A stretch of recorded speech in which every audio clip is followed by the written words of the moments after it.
Yeah, it is, sorry. So Andrew moves? Yep, so this is a part, happy to move. This is a part A from CHED. It's a voluntary trial for a limited time. It's Smoke-Free Canterbury's project, so they're doing the work on this. It's aligned with the Smoke-Free 2025 project, which we've already spoken about in the past. It's essentially around ways that council can support Smoke-Free Canterbury in running this project. And I stress it is a voluntary project for a limited time. Thank you very much. Seconded by Jamie.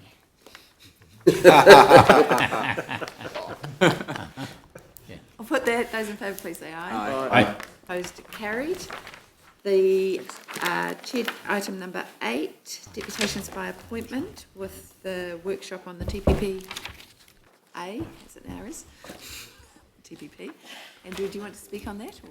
Yeah, I mean, this came out of our CHED meeting, a deputation to our CHED meeting, where we had a large number of people in the public gallery, and there was a very interesting discussion around the committee table as a result of the deputation that we heard. The feeling of the committee was that before we were in a position to make a decision about council's approach to this, or to make a substantive decision about what council might like to do, there was a need for education. And if we were going to be bringing experts in to run workshops for councillors around this, then it would be good to have those workshops public. Since then, there's been some discussion about exactly what format this might take, and I think the feeling is that a public workshop for councillors, but with the opportunity to live stream that and have the public answer questions in the context of it, would be a good way forward. Obviously, getting the right... Public ask questions rather than answer them. Public ask questions, sorry, yeah. So that's likely to be the way forward, but the cut and thrust of this from the committee discussion really is that before we can make a decision what we might like to do about the TPP, then we need some education, we need that workshop before we can arrive at that decision. So that's what this Part A resolution is about today. Thank you, and Andrew's moving that, and Yanni's seconding it. Can I just ask? You can ask a question. Yeah, I just wasn't sure in terms of our reports where the other CHED stuff that was discussed is. So this is the only report. This is a Part A, but the other resolutions that the committee's done, like the minutes, aren't kind of recorded anywhere here. Does that kind of? They weren't. They're coming to the next meeting because they weren't ready in time.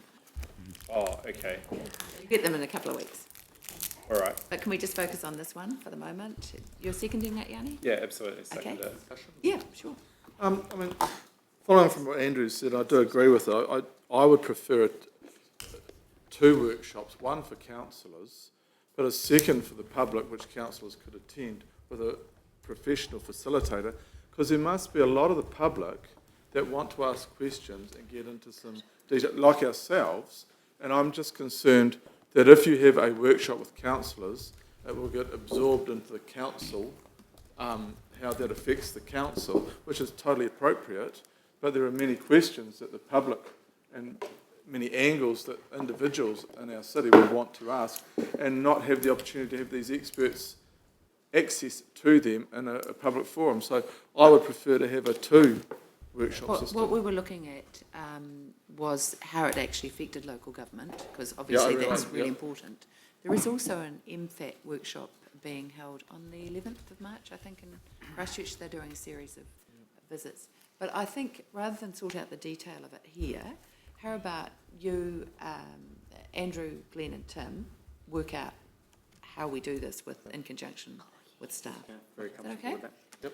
Okay, I don't think we need to pass that as a resolution unless you want to be part of it.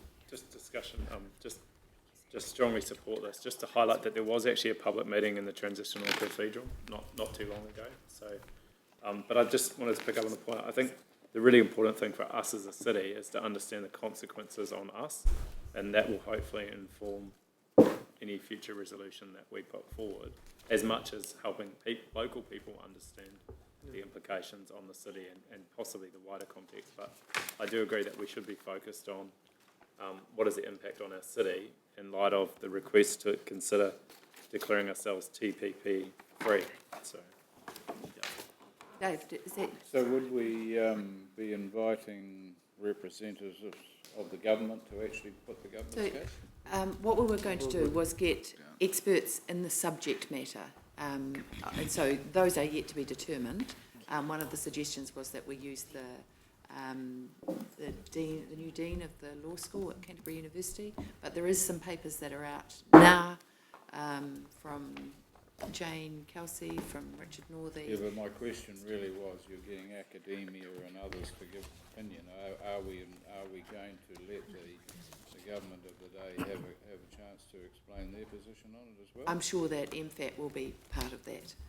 Yeah, they're definitely part of the workshop. But what we're looking at is not really people's opinion, it's what happens if, for example, we decide that we don't want to use Roundup and Monsanto issues in ISDS, and investor-state dispute settlement. Do they issue that against us or the government? Are we in any way liable for that?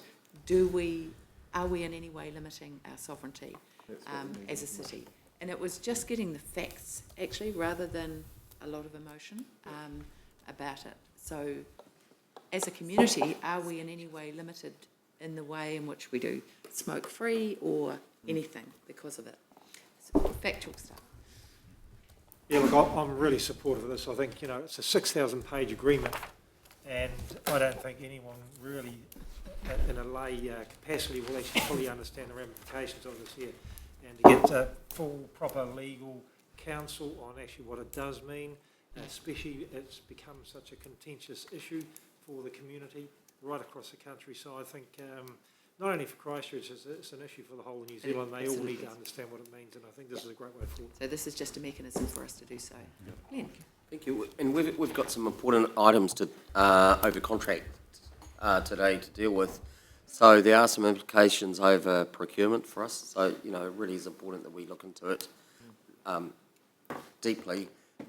There's something incredibly democratic about having it here at the seat of local democracy too. I mean, I take Yanni's point about the discussion in the transitional cathedral, but I think for the council to be seen to have this here, fabulous, and just the sort of thing we want to promote. Okay, all good. So it's moved. Andrew seconded Yanni. I'll put that. Those in favour, please say aye. Aye. Those opposed, carried. And Andrew, Tim and Glenn are going to sort it with staff. Okay, cool. Cranford Street upgrade cross-section. Good timing, Ali. Sorry, we've done the one that you're most passionate about. Sorry about that, but they were all waiting. I understand. Yep. Sorry, my fault.